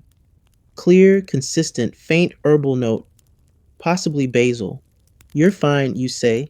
But the angle? Wind resistance, you interrupt. A seasonal drift. He accepts this without question. Historians may argue about the extent of medieval understanding of urination mechanics, but you've developed your own angle theory. Too much wine? Veer's right. Too little water? Sluggish descent. Grapes and prayer? Spiral. You mark your parchment. Arc panic. Resolved with Basil-based diplomacy. You return to your chamber and sit down for the first time all day. You exhale. And just before your eyes close, you whisper to yourself, tomorrow, no art consultations, but you know better. There's always another angle, always another vessel, always another brave soul ready to whisper, it bubbled this time, like it's the end of days. And you? You'll be there, spoon in hand. You're halfway through a much-needed nap, dreams populated by frothing goblets and whispering kidneys, when you're shaken awake by the unmistakable sound of armored panic. Clink, clink, thud, and then a voice. She fainted. You sit up, still caught between sleep and suspicion. Who fainted? The milkmaid. After she saw it. You groan. Your joints crack in protest. You pull on your tunic like it owes you something and follow the knight, Sir Cillian, tall, earnest, and almost certainly the cause of someone's fainting. You arrive at the dairy yard. There, next to a bucket of half-churned butter, is the milkmaid, pale and fanning herself. She said she was cleaning his flask, whispers one of the maids. You glance over. A ceramic pot sits atop a stool. It's unassuming, until you open it. You take one whiff, and then close it. Did Sir Cillian consume fermented anything? Rotting anything? Any experimental cheeses? He nods sheepishly. I may have sipped from a jug labeled "Do Not Touch," alchemist stock. You look at him. Sir, that's not food, that's a concept. He looks down. It did tingle. You sigh. You swirl the sample. It's grayish with swirls of oil. It smells like pickled sadness and something that may have once been a berry. You can't be sure. I suggest mint, rest, and not licking mysterious jugs. He agrees. He tries to give you a wooden carving of a goat. You don't ask why. You accept it. You carry it back to your bench, place it gently next to the ribbon and thimble, and try to forget what alchemist fluids taste like. As you're about to sit, a priest appears, Father Ulrich. He walks like he's been haunted by something very specific and very internal. I believe, he whispers, that the devil has entered through my waters. You nod, slowly, cautiously. Please explain. He opens his flask. You look. It's milky, but not from milk. Slightly pink, slightly foamy, and somehow wrathful. You blink. Have you fasted recently? He nods. 3 days, water and ashes. You nod back. Well, your body is staging a rebellion of the humors. It's likely expelling guilt and soot. He leans in. So I am not possessed? Only mildly, you say. Historians still argue whether milky urine in the medieval period was interpreted as divine punishment, infection, or internal snowfall. You've decided it's usually malnutrition, mixed with enthusiastic shame.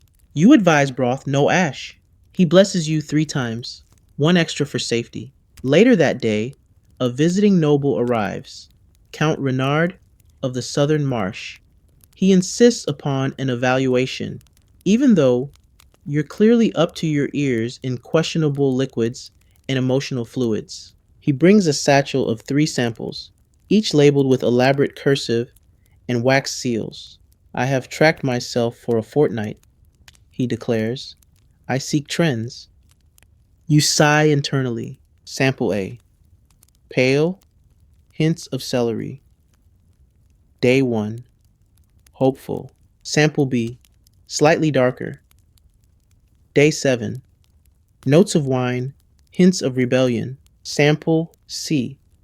Day 14. It's glowing. Again.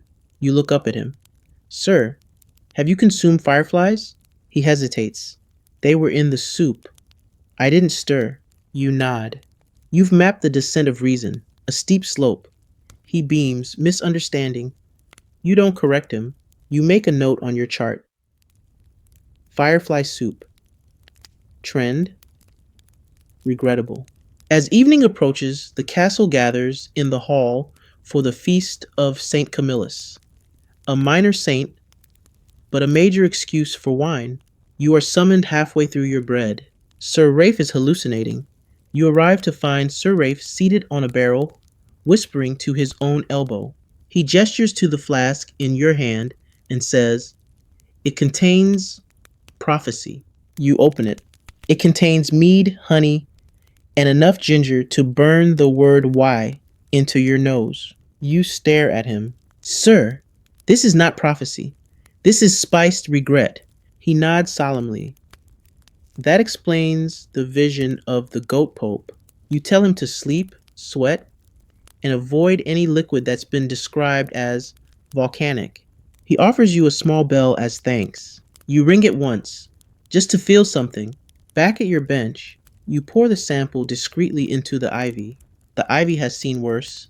The moon rises, the hall grows quiet, and you, tucked in your corner with a spoon, a goat carving, a bell, and a pouch full of almond wrappers and herbal regrets, close your eyes for a moment. You've tested nobles, priests, knights, bakers, gardeners, monks, jesters, and one dog. Accidentally, you've diagnosed firefly ingestion, soot pea, romantic syrup, and something you're still convinced was ghost based. And every single person, no matter how noble or foolish or overdressed, has looked to you with the same question: am I okay? And somehow, you always find an answer. You rest your head against the cold stone wall. Tomorrow, someone else will bring you something bubbling, glowing, whistling, or steaming, and you'll be ready. Possibly caffeinated, definitely over it, but still ready. You're woken at dawn by a sound no human should ever hear before breakfast. A crash, followed by a splash, then a high pitched, oh no. You know that sound. That's the sound of a new apprentice. You throw off your blanket, tuck your spoon behind your ear like a weary artist, and head for the training hall where they've set up your so called educational annex. It's really just a table, a few dubious scrolls, and a growing pile of sample jars with suspicious contents and even more suspicious labels. Night A, after turnips. Monk B, during fast. Unknown glows. Your new apprentice, Giles, is already mopping the floor with his tunic. I dropped the nighttime sample, he stammers. It hit the torch stand. Then, sizzle. You look down. There's a dark, steaming streak on the flagstones, and a smell you can only describe as emotional cheese. Did you touch it? He nods. You hand him vinegar. Scrub. Pray. Don't inhale. You pick up his notebook. It's upside down. His most recent note reads, color, sad. Oh boy, the lad is enthusiastic. He bows too much, writes too little, and has fainted twice. Once from the scent, once from anticipation of the scent. Still, the castle wanted you to train the next generation, so here he is. And here you are. Rule 1, you say, gesturing to a fresh sample. Never assume color equals danger. Brown can be boring. Pale can be poison. Giles nods furiously. Rule 2, always swirl, never shake. He raises a trembling hand. Even if it's always swirl. You hand him a pot. His hands tremble like he's holding royal secrets. You gesture to swirl. He does. Too hard. It sloshes. He freezes. But it doesn't spill. Small victories. You sniff the pot. Herbal. Probably mint. And possibly fennel. He stares in awe. You can smell fennel? You nod. Solemn. And lies. He nearly faints again. Later that morning, you take Giles on a rounds walk, your daily patrol of predictable chaos. First stop, the barracks, where Sir Hamrick presents a sample he claims was collected mid-March. Meaning during a walk? You ask. He grins. During a trot, Giles looks horrified. You examine the vessel. It smells like fear and pickles. Tell me what you sense, you prompt Giles. He sniffs, gags. Sharp? Good. Acidic? Definitely. Frothy? Giles squints. Like anxious soup? Close enough. You nod at Sir Hamrick. Tell him to hydrate. No more spiced radish wine. He mutters, it builds stamina, not in the way you want. Next stop, the chapel. You're greeted by a young nun holding a vessel with gloved hands. Giles bows so hard he nearly drops his pouch. The nun looks at you with stern eyes. Sister Benedicta has suspicions. You take the sample. It smells sweet. Giles tilts his head. Is that almonds? You frown. That's not normal. You glance at the nun. Has she eaten anything strange? Just almond pastries, several, hidden. You nod. Her kidneys are protesting secrecy. Giles scribbles furiously. He labels it pastry rebellion. You don't correct him. You visit the kitchens next. A potboy runs up with a flask. The roastmaster's stream is blue. You freeze. Giles drops his spoon. Oh no, he whispers. You remember the last time you saw blue. You take the flask, open it slowly, swirl. Giles leans in. What is that smell? Juniper and shame. You hold the flask to the light. The color isn't entirely blue, more of a purple gray hue, like a bruise with ambitions. You sniff again. You've been drinking dye. The roastmaster appears behind you, sheepish. I mistook the ink barrel for blackberry cordial. You sigh. That's how the poet turned purple. You give him a leaf tonic. You tell him to stop drinking unattended cups. Giles writes, never drink ink, possibly demonic. You'll let that one stand. Back in the annex, you hand Giles a scroll, the old color wheel. It's a relic, a crude chart of hues from cheerful straw to dead monk gray. Memorize this, you say. By week's end, he pales. Then he blurts, when do we do a fertility test? You blink. Excuse me? I read about it in a poem. Something about floating seeds and frogs? You sigh. Yes, fertility readings were once part of your trade. You try not to think about them. The methodology was questionable, the accuracy was laughable. And the results? Well, let's just say you once told a knight he was ripe for legacy, and 9 months later, a goat gave birth in his stables. He still sends you cheese, but Giles is hopeful. You look at him, and you realize he sees this job as alchemy, a mix of magic and knowledge. He hasn't yet realized it's mostly mop work and regret. Still, you pat his shoulder. Soon. First master the stench chart. He salutes you with a spoon. Later that evening, you catch Giles talking to a chambermaid. He's trying to explain viscosity with a piece of bread and a metaphor about destiny. She giggles. He drops the bread. You say nothing. You sit beneath the archway, watch the sun dip behind the stables, and chew on a sprig of rosemary. Your apprentice is clumsy, eager, overwhelmed, but he's learning, and one day, he'll be the one swirling, diagnosing, and gently whispering, try fewer onions, with the confidence of someone who's seen it all. You smile faintly, because before long, you won't be the only one people bring their mysteries to. You'll have backup. Slightly smelly backup, but backup nonetheless. You wake up smiling. You dreamed of silence, of not a single pot, jar, or suspicious trickle, just clean, empty air. You stretch slowly, savoring the peace, and then you realize there's no knock, no urgent footsteps, no goat-related groaning in the distance. You sit up. Still nothing. You blink at the door, half expecting a knight to burst in, panicked and mid-sample. But no, the hallway is empty. You wait another 10 minutes, just to be sure it's not some elaborate prank orchestrated by the jester and 3 curious nuns. Still nothing. You tiptoe into the corridor. The torches flicker lazily. A servant walks by without handing you a vial or a riddle. A cat blinks at you, unimpressed. You descend the stairs, arrive at the main hall. The steward greets you with a shrug. They're gone. The knights rode out at dawn. Falcon hunt. You stare. All of them? Even the melancholic one. You nod, trying not to panic. No knights, no samples. No job?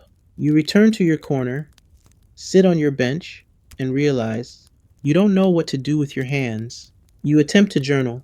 Day X, no samples, maybe dead. You poke your spoon. You sniff the air for no reason. Eventually, someone notices your haunted expression and offers you a temporary assignment.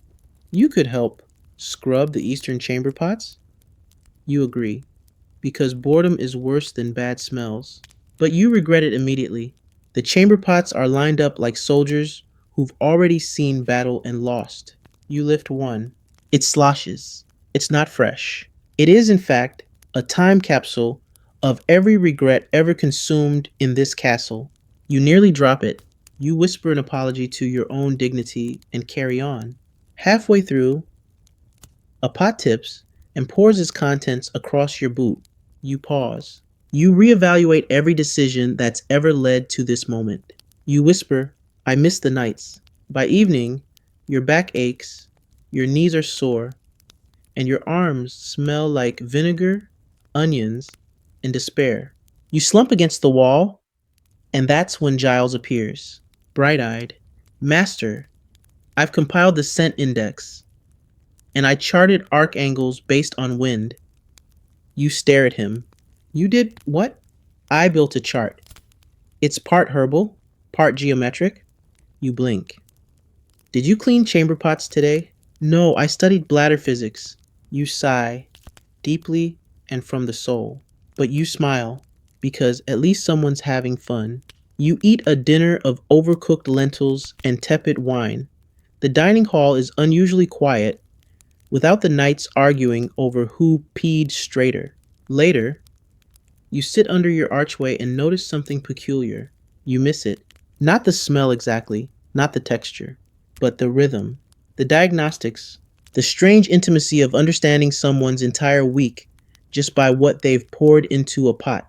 There's an odd comfort in being needed, even if it's in the most ridiculous, aromatic way possible. Suddenly, the castle feels too clean, too quiet, too unsampled. That night, you sleep restlessly. You dream of bubbling flasks, green hues, goats speaking Latin, and Giles accidentally inventing perfume. You wake up feeling useless, unswirled, unsniffed. You consider staging your own sample just for analysis. But before you get desperate, a knock. A glorious, frantic knock. You fling the door open. It's a messenger. They've returned. There were mushrooms, and someone drank lake water. You nearly weep with joy. You grab your spoon, your pouch, your dignity, what's left of it, and run toward the chaos. And as you go, you murmur to no one in particular, I will never complain again. And you probably mean it. For at least a day, you reach the castle gates just as the knights clatter back from their grand hunting expedition, mud splattered, sunburnt, and already arguing over who caught what and who caught what's now catching up with them. Sir Hamrick dismounts with the grace of a wounded chicken and lurches straight toward you. It burns, he croaks. You sigh. He hands over a flask that's still warm from whatever internal rebellion is taking place. You swirl. It's dark amber, faintly fizzy, and smells like someone dared vinegar to fight a nettle. Did you eat wild mushrooms again? He nods proudly. The orange ones, the ones that hissed. You close the lid gently, like sealing away a demon. You need barley broth and repentance. Before you can step aside, Sir Cillian arrives, holding a pot at arm's length. It's whispering, he mutters. You raise an eyebrow. Your urine is whispering. He nods. I think it said my name. You peer into the pot. It's slightly iridescent. There's a gentle fizz to it. You sniff. Juniper, maybe mint, and a hint of delusion. Did you drink anything experimental? A potion labeled, Do Not Touch Wizard's Reserve. You sigh again. Historians still argue whether medieval knights truly believed in enchanted elixirs or just used magic as an excuse for their terrible decisions. You, having met these men, vote firmly for the latter. Sir, you say gently, you're hearing regret, not prophecy. He nods solemnly and tries to pay you in goose feathers. You accept one. The rest go to the kitchen. Back in the hall, a crowd has gathered. The hunt has turned into a parade of digestive misadventures. Lady Isabel limps in, clutching her stomach and a silk-wrapped flask. She thrusts it toward you with the urgency of someone passing a cursed object. Tell me it's not poison, she pleads. You swirl. It's cloudy, faintly pink, and smells like strawberries in denial. Did you eat foraged berries? Only the shiny ones. You nod. Not poison, just enthusiasm with consequences. She nearly cries with relief and offers you a bracelet made of buttons. You wear it proudly, like a charm against culinary hubris. Then Brother Cedric appears, looking paler than usual. He whispers, "Mine changed shape." You pause. "Your?" He nods and shows you a vessel with odd sediment patterns. It's not the liquid, you realize. It's the flask itself. It's warped. "You left it in the sun." He gasps. "So it's not a sign?" "No, it's a lesson in storage." You offer him a new flask. He clutches it like it's a second chance at sainthood. You make your way to the corner of the hall, where a squire is guarding three mysterious samples labeled with shaky handwriting: before feast, during feast, and after realization. You sniff the first, hopeful; the second, drunk; the third, despair. You nod at the squire. "That tracks." He beams. "You always know." You mutter, "Because I've smelled every emotion." And it's true. Every phase of human foolishness has an aroma. Joy smells sweet, regret smells burnt, overconfidence has a fizz to it. And sorrow? Sorrow sits at the bottom of the flask and refuses to be swirled. Giles finds you after sundown, still scribbling notes with your feet up on a barrel of salted fish. He's got his notebook again, filled with diagrams, tables, and a disturbing amount of exclamation marks. "I've developed a chart," he says proudly, "to track frequency against mood, lunar phase, and pastry consumption." You blink. "Pastry?" He nods. "I've noticed correlation, raspberry tarts in particular." You raise your eyebrows, impressed and slightly unnerved. He flips to the last page. "Also, I made a logo. It's a spoon with wings." You stare at it. Then you laugh, long, quiet, wheezy, because suddenly it hits you.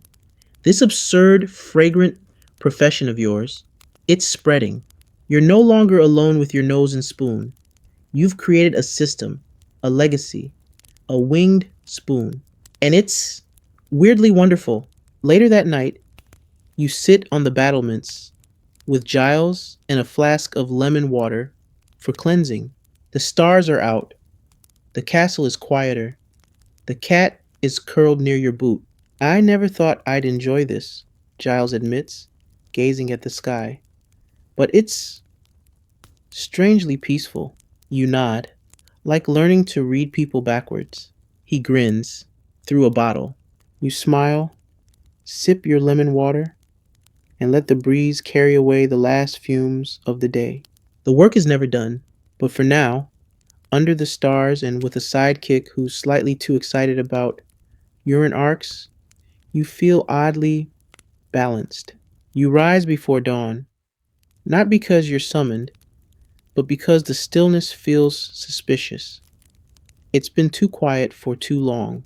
You light your lantern and make your rounds, spoon in pocket, senses tuned like a bloodhound trained on embarrassment. In the east corridor, Sir Baldwin leans against the wall, holding a flask like it's confessed a crime. "It changed color overnight," he whispers. "Started gold, woke up to bronze." You inspect it. Still warm, slightly thicker. Smells like aged mead and vanity. Could be oxidation, you offer. Or? Or your pride curdled. He accepts this with unusual grace and retreats, clutching a prayer book. Then, from the courtyard, comes the sound of panicked running. Enter the twins, two identical squires with one brain between them. They're holding matching vessels, arguing over whose is whose. "He ate the trout," says one. "I only licked it," cries the other. You look at both samples. One is cloudy and tinged green. The other is clearer, but smells like brine and poor judgment. You sigh. You're both wrong. You assign them fasting tea and mild lectures from the herbalist. They complain of injustice. You point out they shared a trout that glowed in the moonlight. Justice is relative. As you return to your quarters, Giles greets you. excitement radiating from every awkward joint. I compiled the full archive, he beams. Color logs, scent map, viscosity averages, and, look, flask velocity estimates. You stare. He's charted the speed of sample slosh. You nod slowly. This is deeply unnecessary. He beams harder, but beneath the absurdity, you see it. Care, precision, a love for the ridiculous ritual you've honed. He hands you a small package, clumsily wrapped in parchment. Inside, a polished wooden spoon, the handle carved with a tiny curled cat. Your initials, wobbly but proud, etched along the back. Thought you should have a spare, he says. You don't cry, but your eyes water in a way that's definitely not due to sample fumes. Afternoon comes, and with it, the final curiosity of the day, the Queen's envoy. A tall, silent man in embroidered robes. He arrives bearing a sealed flask in a velvet-lined case. No explanation, no greeting, just a raised eyebrow, and the implication that this is important. You open it, swirl, sniff, and pause. It's pristine. No scent, no color, not even warmth. You look up. It's nothing, you whisper. The envoy nods. Exactly, he says. Later, you learn it was a test, a decoy, a royal riddle, wrapped in protocol. You passed or failed. No one tells you, but you're handed a coin stamped with the royal crest and a wink from the steward. Even silence, it seems, can be diagnostic.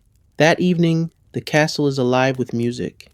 The knights feast, the squires spill wine, the jester falls into a barrel. You sit at the edge, sipping weak ale, watching your apprentice explain humor flow theory to a mildly interested falconer.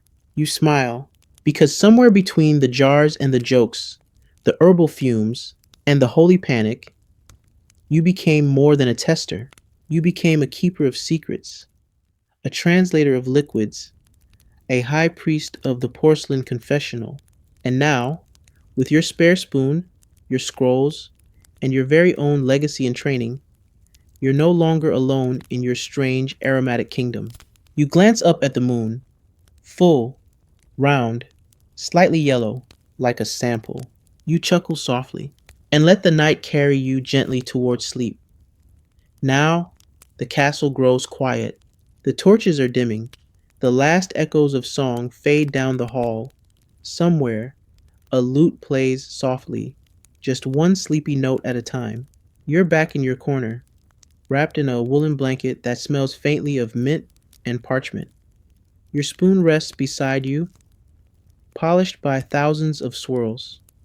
Your journal lies open, half full, with one final line waiting for ink. You think of the stories it holds, of knights with sparkling samples, of noble women worried their dreams had steeped into their bloodstream, of apprentices who charted the breeze like it carried bladder truths. Outside, a breeze stirs the ivy. The cat you never asked for curls beside your foot. Giles snores gently in the other corner, drooling on his notes about mood-based foam patterns. You're not needed at this moment. No one is knocking. No one is bubbling. No one is glowing. And that's okay. Tonight, the world can turn quietly, and you can rest in the rare peace that comes from a job done strangely, but well. The rhythm of the castle, the odd, fragrant, ridiculous heartbeat you've listened to for so long slows, softens. And you, vessel whisperer, dream translator, watcher of swirls, you let yourself breathe. Let the day fade. Let the story pause. Just for now, you did enough. Close your eyes. Let go. The jars will wait. Sweet dreams. End of script.